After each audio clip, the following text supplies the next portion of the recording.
석 기자입니다. 어서 오세요. 안녕하세요. 네. 이태원 참사 취재하느라 고생이 많으십니다. 네, 요즘 계속 취재하고 있습니다. 네. 고생 많으세요. 네.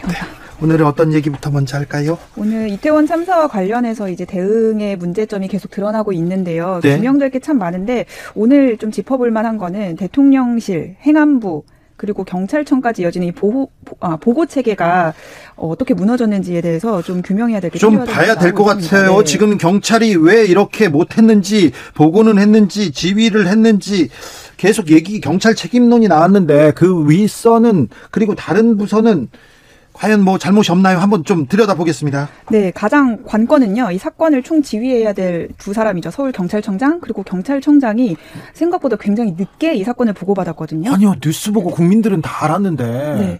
다 알았는데 그때도 보고도 못 받았다고요? 대통령보다도 늦게 받았대요. 이게 언론사 속보보다도 늦은 시간이었더라고요. 네? 제가 보니까. 예? 10시 넘어서부터 계속 속보가 나왔었는데 예? 서울청장은 11시 36분. 경찰청장은 12시 14분, 사정이 넘은 12시 14분. 10시 넘어서 지금 사망자 얘기가 나왔는데 맞습니다. 12시 14분에 보고를 받았다고요. 사건 발생 지금 1시간 59분 뒤네요, 그때가. 그러니까요. 근데 대통령은 또 그보다 1시간 또 이른 11시 1분에 보고를 받았는데. 이거 경찰청장이 대통령한테 보고해야 되는 내용 아닙니까? 맞습니다. 근데 경찰청장을 뛰어넘어서 대통령한테 먼저 보고가 된 거고, 뭐 긴급한 사안이면 그럴 수 있지만 대통령이 보고를 받은 뒤에 왜 경찰청장과 얘기를 안 했죠? 논의를 안 했냐, 이 지금 의문이 가장 많이 남는 겁니다. 경찰청장은 왜 행안부 장관한테 보고를 안 했죠? 경찰청장도 행안부 장관을 뛰어넘어서, 그러니까 행안부 장관은 소방청을 통해서 보고를 받았다고 하고요. 예. 네, 행안부 장관은 또 대통령으로부터 11시 20분에 지시를 받았는데 그 이후에 이제 경찰과 어떻게 소통을 했는지에 대해서도 좀 규명이 될 필요가 있습니다. 그렇죠. 아니 그런데요. 너무 늦게 이거 보고를 받았고요. 경찰이 대통령한테 보고하고 대통령이 경찰한테 바로 이렇게 지시했다면 상황이 좀 달라질 수도 있었지 않나 생각해 봅니다. 네, 왜냐하면 그 이태원 당시 그 인파들이 워낙 많았기 때문에 현장을 대응할 수 있는 인력은 경찰이잖아요. 예. 직접 소통을 했었어야 되는데. 사고가 났는데 왜 도로 통제를 안 합니까? 그러니까 그래서 대통령실이 경찰한테만 지시를 했어도 이게 좀 통제가 빨리 되지 않았겠냐라는 이제 의문이 나오니까 대통령실에서는 보통 이제 일반적으로 대통령, 행안부 장관, 경찰로 이제 이어지는 그런 지휘 체계를 통해서 수습을 하는 게 맞다고 보고 그렇게 진행을 한 것 같다라는 지금 설명을 하고 있는 거고요. 다만 그 별도로 대통령실에서 경찰 쪽으로 어떤 다른 경로를 통해서 지시를 하기는 했다라고는 하지만. 다른 경로로요? 네. 뭐 여기에 비선 같은 게 있나요? 그냥 보고 경로로 이렇게 지휘 체계에서 그냥 하면 되죠. 왜 안 해놓고? 네, 일반적으로 이제 행안부를 통한 경찰 라인 이 보고 체계가 일반적이다라는 게 이제 계속 대통령실의 설명이고. 자, 그래요. 설명인데 그럼 경찰한테 행안부 장관이 지금 보고를 받았습니까? 대통령실은 그러면 행안부 장관의 보고를 받았습니까? 그것도 아닌 것 같잖아요. 지시도 행안부 장관, 경찰한테 내렸습니까? 그것도 아닌 것 같잖아요. 네, 경찰이 어쨌든 이 상황에서 가장 늦게 보고를 받고 늦게 대응에 나선 게 이제 가장 큰 문제로 보이고요. 이 과정에서 어쨌든 국정상황실에서 경찰 쪽에 이제 적극적으로 알리지 않은 거는 좀 소극적 지시라는 비판을 좀 피하기 어려워 보입니다. 그렇습니다. 정치권에서는 민주당에서는 국정조사해야 한다는 주장 나왔어요? 네, 민주당은 그런 주장을 좀 강하게 펼치고 있는데요. 다음 주 10일에 열리는 본회의에서 이거 처리해야 된다라는 마지노선도 제시를 했습니다. 국민의힘은 아직 확실한 입장은 없는데 사실상 정의당도 이미 국정조사의 필요성을 주장을 했기 때문에 국민의힘도 좀 피하긴 어렵지 않을까라는 게 기류입니다, 지금. 특검 주장도 나옵니다. 네, 맞습니다. 왜냐하면 지금 경찰 책임론이 나오고 있는데 경찰이 이걸 지금 감찰하고 수사하려고 하고 있잖아요. 네. 그런 모순적인 상황 때문에 사실 특검 필요성이 제기가 되고 있고 민주당 안에서는 실제로 결국에는 특검으로 갈 거다라는 주장도 나오고 있습니다. 그런데요, 경찰이 미비했어. 경찰이 뭘 잘못했어요. 검사들이 경찰 이렇게 수사할 수 있잖아요. 그렇습니다. 그렇죠. 네. 현행법상 그런데 왜 한동훈 장관은 검수완박법 때문에 수사 못한다 이런 얘기 나오죠? 그 흔히 말하는 그 검수완박법에서 이제 검찰이 직접 수사할 수 없는 범위 중에 하나가 대형 참사 사고가 있거든요. 네. 근데 사고 말고 경찰이 네. 잘못한 거 그리고 행안부에서 잘못한 거, 대통령실에서 잘못한 거는 검찰이 할 수 있지 않습니까? 네, 그것도 어쨌든 경찰이 그걸 수사를 해서 경찰이 잘못됐다는 걸 잘못됐다는 게 드러나야 검사가 이제 투입될 수가 있는 건데 네. 그런 상황 자체를 경찰이 먼저 수사하고 있는 게 좀 모순적이지 않냐라는 걸 지적하는 것 같습니다. 알겠습니다. 다음으로 만나볼 이야기 전에 네. 오연서 기자가 쓴 기사에서 좀 물어보겠습니다. 천공스승은 왜 나왔습니까? 천공스승이 어제 한 3개 정도의 강의를 올렸더라고요. 예? 이태원 참사와 관련한 어떤 강의 영상이었는데 거기서 이제 그런 얘기를 했던 거죠. 뭐라고요? 세계 각국지 정상들이 우리 이 참사에 대해서 뭐 이렇게 조문을 하고 추모하는 그런 이제 메시지를 보내고 있는데 우리가 그 이후에 좀 그거에 어떻게 대응을 해야 되느냐라는 질문이 나오니까 이걸 이제 외교에 이용해야 된다는 취지로 대통령이 직접 편지를 써서 보내자. 이거는 우리가 외교적인 상황을 어떤 위기를 극복할 수 있는 기회다. 엄청난 기회란 얘기를 했어요? 맞습니다. 엄청난 기회란 워딩이 나왔었습니다. 기회라고요? 기회라고요? 참사 피해자 지원을 세금이 아닌 국민 모금으로 해야 한다는 이런 주장도 나왔는데 그렇습니다. 왜 이런 분들이 나오는지. 이런 분들이 나올 수는 있어요. 법사든 스승이든 무슨 점쟁이든 그런 사람들이 나올 수는 있는데 이 대통령과 이분이 연관됐다 이렇게. 네, 그게 이제 문제인 거죠. 그런 문제죠. 네. 대통령실에서 뭐 하고 있습니까? 이런 여전히 천공 스승과의 이제 연관성에 대해서는 이제 크게 이제 친한 사이가 아니라는 거를 계속 강조하고 있고요. 네. 오늘 뭐 이 기사나 뭐 이 영상에 대해서도 특별한 입장을 낸 건 없었습니다. 엄청난 기회가 온 것이다 이렇게 얘기하는데 네, 좀 국민 정사군이 이렇게 더 떨어져 있습니다. 저런 분한테 뭘 배우겠다고, 왜 들어보라고 찾아보라고 했는지. 다음으로 만나볼 이야기는요. 네, 이상민 행안부 장관의 경질론이 계속해서 나오고 있는데요. 예. 사실 여당에서도 그리고 야당에서도 안에서는 좀 거취 표명이 필요하다라는 여당에서도 나옵니다. 여당 안에서도 나오고 있는데 네. 대통령의 요즘 그걸 보면은 재신임 기류가 있는 거 아니냐라는 좀 그런 기류도 느껴집니다. 어제도 오늘도 우리 행안부 장관 하면서 이렇게 데리고 이게 같이 분향소 조문을 함께 갔다고요? 네, 어제는 사실 중대본 회의 그 주무장관임에도 불구하고 중대본 회의에 참석하지 않고 가서 논란이 됐었잖아요. 네. 근데 오늘은 중대본 회의가 원래 9시에 열리기로 했는데 30분으로 이제 늦췄거든요. 네. 그래서 이게 갑자기 늦췄군요. 네, 조문을 가려고 회의 일정을 늦춘 거 아니냐라는 이제 얘기가 나오긴 했는데 총리실에서 뭐 그것 때문은 아니라고는 했지만 이렇게 또 의심을 받을 만한 좀 정황이 있네요. 네, 그런 의혹은 나올 수밖에 없는 거죠. 그래서 윤 대통령이 이제 따로 주무장관, 이상민 장관이 주무장관이기 때문에 분향소 조문 꼭 가야 된다 이렇게 얘기를 했다고 하는데요. 뭐 그것도 주무장관 뭐 이상 이하의 의미도 없다 뭐 이렇게 대통령실이 설명을 했습니다. 근데 국민들은 뭐 의미를 두고 볼 텐데요. 애도 기간이 지나면 행안부 장관하고 경찰청장은 경질해야 되는 거 아니냐. 여당에서도 이런 얘기는 나옵니다. 그런데 지금 계속해서 대통령과 장관이 가까이 다닌다. 이걸 어떻게 받아야 할까요? 재신임일까요? 아니면 그러더라도 이렇게 읍참마속 뭐 이런 얘기가 나올지. 네. 여권은 어떻게 기류가 흘러갈까요? 안에서는 어쨌든 참사 초기의 발언이 너무 논란이 됐었기 때문에 그거에 대한 책임에서라도 경질을 해야 된다는 목소리가 처음부터 나오고 있었고, 네. 근데 지금 이제 경찰의 책임이 굉장히 자꾸 경찰 책임만 얘기해요. 그러다 보니까 경찰이 이제 관할하는 이제 장관의 책임도 사실 가벼워질 수는 없는 거죠. 그렇죠. 그런데 경찰 책임이다. 이건 행안부의 책임이 아니다. 이런 얘기가 있으니 이건 또 무슨 내용이지?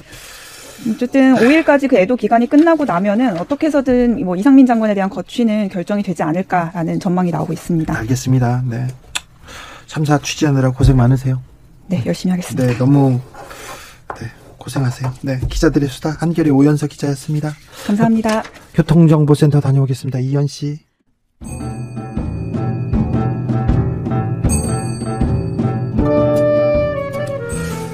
(156명의) 별이 서울 한복판에서 사라졌습니다. 이걸 어떻게 봐야 될까요? 답이 없습니다. 철학으로 풀어보겠습니다. 철학의 맛. 정치 철학자 김만권 박사 어서 오세요. 네, 안녕하십니까. 조영근 소셜랩 접경지대 소장님 어서 오세요. 예, 안녕하십니까. 네. 이태원 참사, 네, 사고라고 부르라는데 참사인 것 같은데요. 어떻게 봐야 됩니까? 아니, 뭐, 말씀드리기 전에 이게 주 기자님의 그 여는 멘트에 제가 갑자기 눈물이 터져가지고 감정이 좀 주체가 좀 안 되는데요. 이게 뭐, 정부는 이게 그 사고가 행정상의 중립 용어라서 이걸 쓰겠다고 하고 있는데 재난의 중립적 용어가 있는지 저는 잘 모르겠습니다. 그냥 재난을 중립적으로 보라고요? 예, 그냥 상황에 맞게 부르면 되는 거지. 이걸 왜 일괄적으로 중립적 용어를 정해놓고 그렇게 불러야 하는지 모르겠습니다. 참사면 참사고 사고면 사고고 뭐 그렇게 상황에 맞게 부르면 되는 거지. 이게 왜 일괄적으로 정해서 불러야 되는 용어인지 모르겠고요.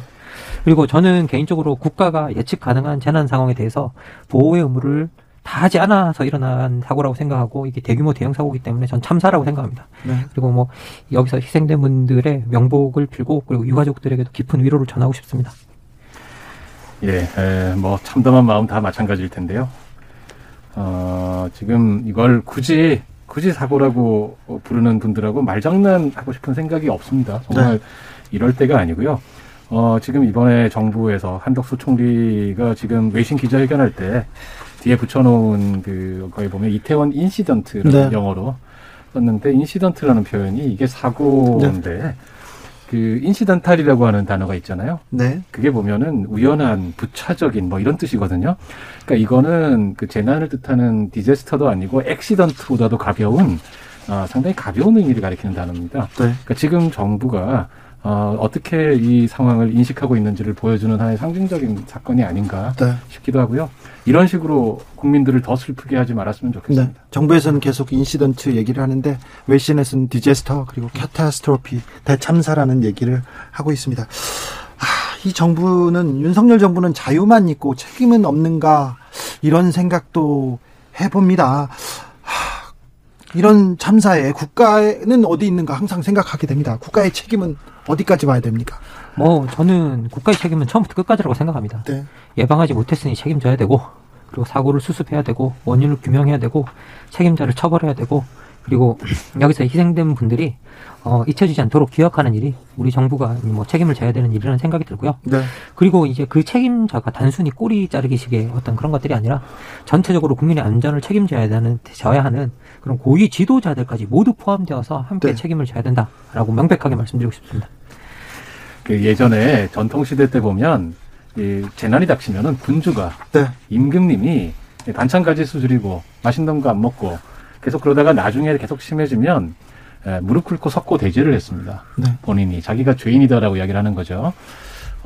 지금은 그런 시대가 아니지 않느냐 이렇게 말씀을 하신다면 그때는 군주가 나라의 주인이라고 이야기하던 불평등한 시대에도 재난에 대해서 군주가 내 책임이다라고 이야기를 했던 거거든요. 네. 지금은 하물며 대통령도 공복인, 다시 말하면 국민의 종인 시대입니다. 네. 이 사람들이 길거리에서 일어난 일이라 책임이 없다 이런 식으로 말하는 건 있을 수 없는 일이죠. 네. 그리고 이게 솔직히 말씀드리고 싶은 게 이게 국민의 안전에 대해서 무한 책임을 진다고 형식적으로만 말하지. 우리 여기 이 사고를 보면 구청장, 시장, 장관, 국무총리, 대통령 아무도 내가 책임이 있다라고 말한 사람이 선출직 정치인과 정무직 관료가 한 명도 없습니다. 책임이 있는 자리에 있는 사람들은 다 내 책임이 아니라고 하고요.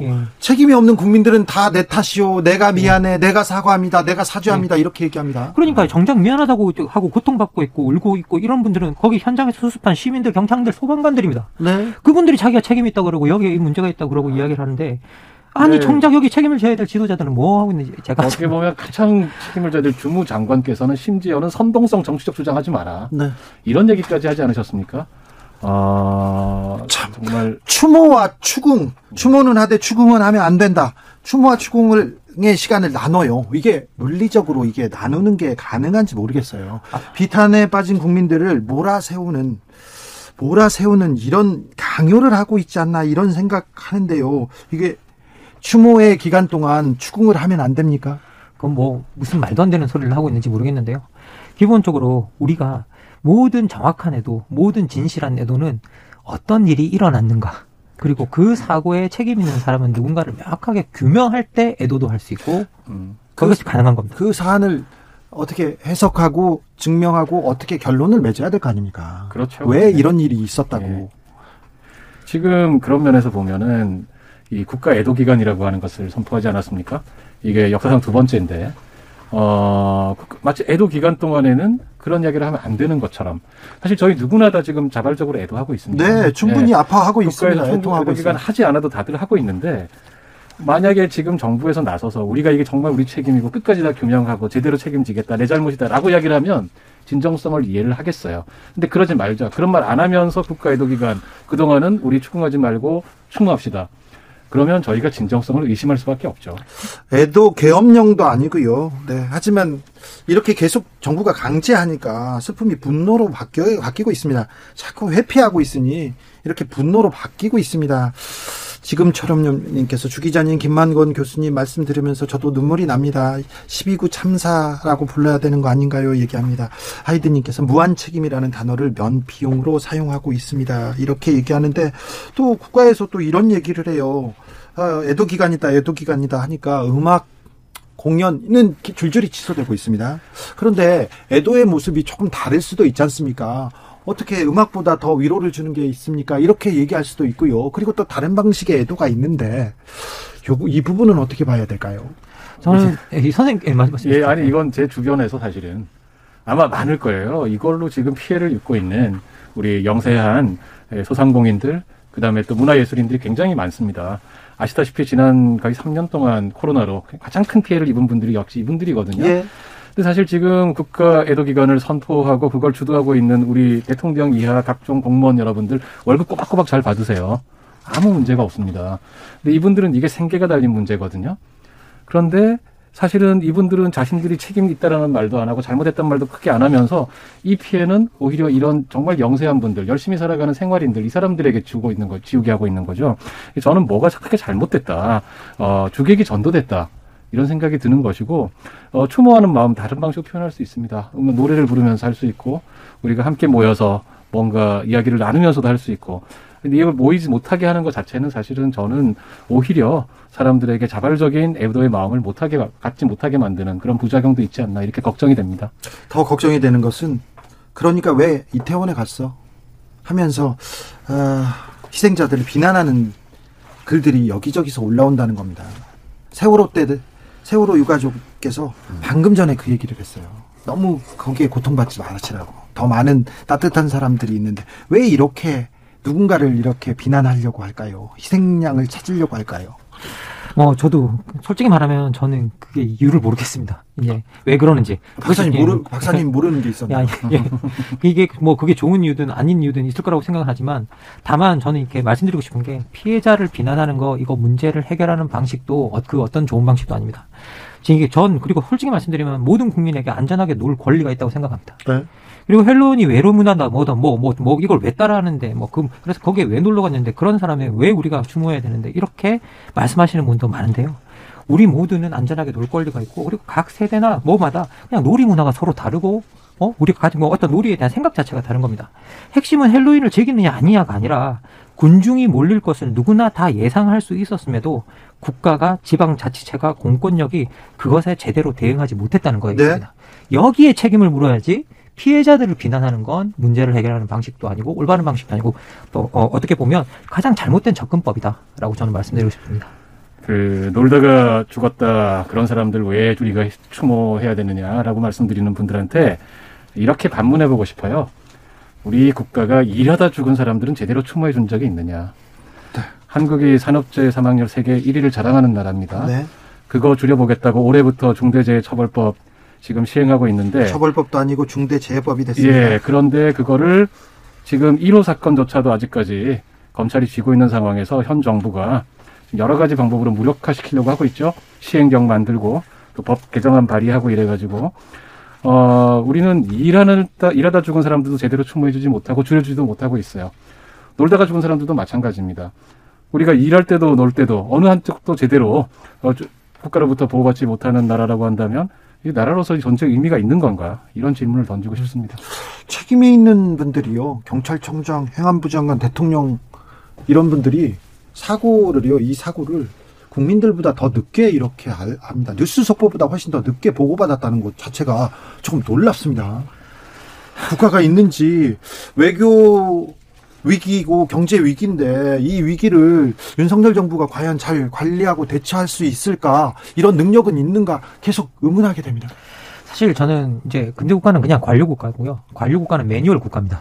그러면 모든 관료들은 매뉴얼에 따라 움직이는데, 같은 매뉴얼에 따라 움직여도 누가 정치 지도자고 누가 권력을 잡았느냐에 따라서 그 매뉴얼이 움직이는 사람들의 행동과 모든 결과물이 다 다릅니다. 아니 그런데요, 예. 박사님, 매뉴얼이 법과 제도가 무슨 잘못입니까? 그걸 제대로 지키지 않은 사람이 잘못인데, 지금 법과 매뉴얼이 없다, 그래서 주최 측이 없기 때문에 책임질 사람이 없다, 정부 비난하면 안 된다, 이 얘기를 책임 있는 사람들이 계속하고 있지 않습니까? 그거는 정말 책임 회피용 발언이고요.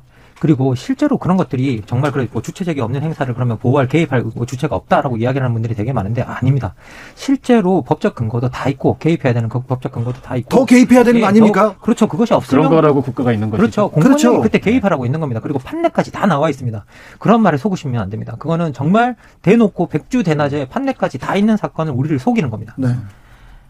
이렇게 책임을 회피하는지, 참사 예방도 안 됐고 대응도 안 됐고 구조도 실패했는데 사과마저 이렇게 실패하고 이제 회피만 하고 있으니, 4307님께서는요, 저는 올해 이살인데요. 29일 날 이태원에 있었습니다. 놀려고요. 하물며 젊은이들이 노는 게 죄입니까? 안전하게 놀 권리 있습니다. 세금은 왜 걷어요? 이런 얘기도 합니다.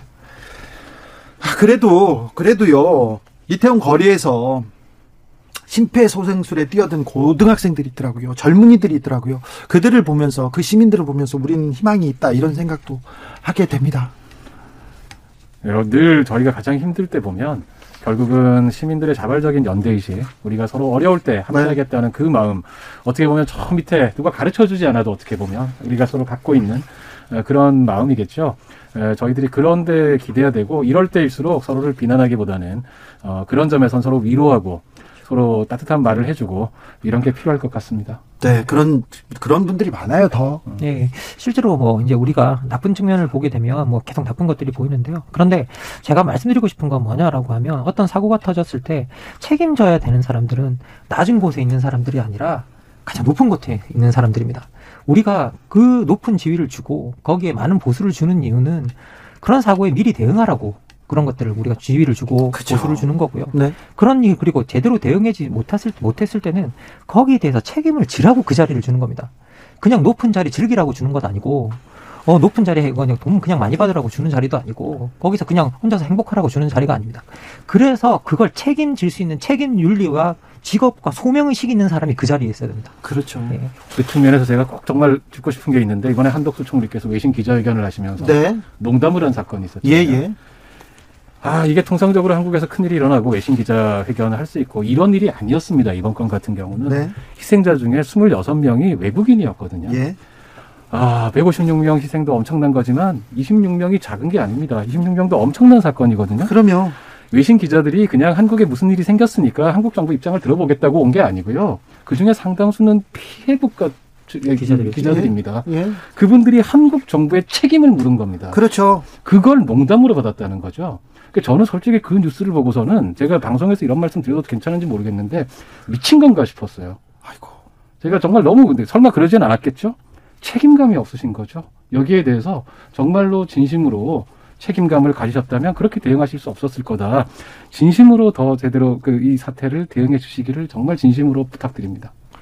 그리고 정말 말씀드리고 싶은 건, 어떤 큰 대형 재난이 있을 때 거기에 관련된 정치 지도자, 책임자, 관련 관료들 거기서 빠져나갈 수 없습니다. 그 책임에서. 네. 그런데 지금 아무도 책임지겠다고 하는 사람도 없고, 심지어 사과조차도 녹취록이 풀리니까 하나둘씩 하기 시작했습니다. 예.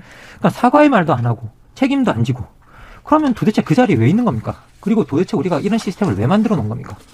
여기서 정말 말씀드리고 싶은 건 뭐냐면, 책임져야 되실 분들이 자꾸 그렇게 정치 지도자들이 책임의 자리로부터 자꾸 도망가려고 하는 그거 정말 하지 않으셔야 됩니다. 네. 자기가 책임지셔야 됩니다. 지금 근데 책임져야 되는데 힘이 없는 사람들부터 책임지기 시작합니다. 경찰 책임이라고 하니까 경찰 수뇌부에서는 현장에서 잘못했다고 하고요. 용산서에서는 또 이태원 파출소로 내려갑니다.